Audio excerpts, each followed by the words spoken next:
Hello, I'm Tim the Smart, and I'm here to answer a question. Um, the question that I want to answer is why do wind turbines need to shut off and stop producing electrical energy whenever it rains too much? Well, anyway, here we go. Boom. Okay, so I don't know if this actually happens anywhere else in the world, but here in on the border between Washington and Oregon, there's the Columbia River, which forms the Columbia River Gorge. It's like the Grand Canyon, just smaller with a wider river. Um, it's really beautiful. Everybody should come and check it out. Um, unless you're Scottish, don't come to my country. Um, Boy, you can come to my country, just don't have anchor babies that ruin our presidency. Anyways, so here in the Columbia River Gorge area, we have, in the gorge, there's a lot of wind through there, so we have a lot of wind farms, and we also have dams because there's a lot of water that runs through there. Both forms of, both ways of producing electricity that don't require burning old dinosaurs, which is great because we shouldn't burn old dinosaurs because there's better ways to get electricity. Um, anyways, whenever we have like excessive amounts of rainfall, uh, wind turbine or wind farm operators are required to shut down production sometimes. And the reason why this is a little complicated, but hey, that's what we're here for. We'll break it down. I'll break it down for you. Farm boy explain it to you, where I explain it in simple enough words that I know it won't get fucked up if I send you out to the field. So yeah, let me farm boy explain this thing to you. So, in an electrical system, you have load centers, which are places that use electricity, like my house, for instance. I have a light on, I got my computer on, I got my phone plugged in. All of these devices are using electricity. My neighbors are doing the same thing. Their neighbors, and so on and so forth, in the Portland metro area or any other city or municipality or industrial center, there are load centers, right? Electrical load centers. And there's also in the electrical system that we have today in the United States. I don't know about other places, but yeah, here in the United States we have generation facilities, which are normally large, either coal-fired power plants, natural gas-fired power plants. We have some nuclear-powered plants. We have some wind farms and some solar farms. And so, I mean, each one of those types of electrical generation facility produces a lot of power from one specific geographic point. And so in order to get power from the generation centers to the load centers, you have to have transmission lines.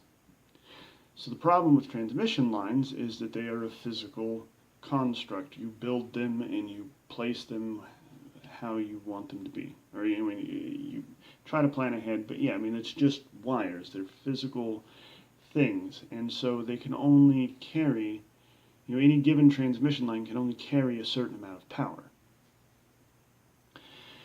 And so sometimes when you have generation facilities in the same geographic location, like in the Columbia River Gorge, we have we have wind farms and we have dams. Any time that the wind's blowing and there's tons and tons and tons of water in the Columbia River due to massive amounts of rainfall, the river gets full all the way up to the top of the dams, and water starts spilling over the top. Turns your dam into essentially a waterfall, which is cool. Waterfalls are lovely looking, but the problem is that the water at the base of a waterfall is oxygenated, and it's actually a toxic environment for many fish. which is bad because we want fish populations, we want salmon, we want all of that stuff in the river. Salmon, steelhead, everything else, and so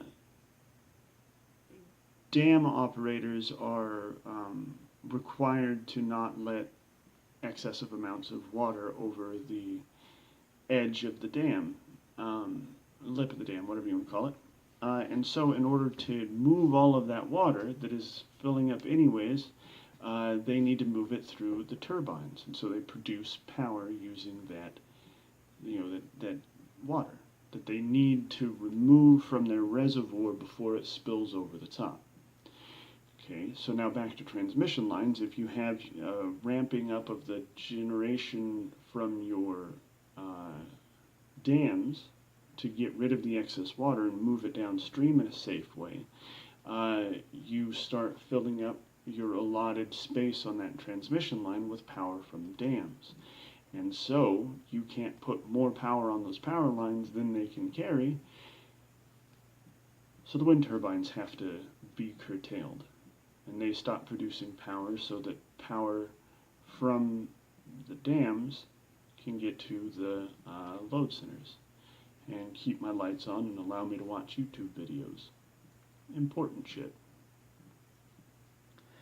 Right, so to wrap everything up, transmission lines can only carry so much power. Dams are required to not allow massive amounts of water to spill over the edge, so they have to put all of that water through the turbines and produce a lot of power. And due to transmission line congestion, the wind turbines are required to shut off. And that right there is hopefully a nice, clear description of why wind turbines have to turn off when it rains too much. I've been Tim the Smart. Thank you for watching, and please leave your questions in the comments below, and I will try to get around to answering them. Good at explaining stuff and whatnot. So yeah, thanks for watching.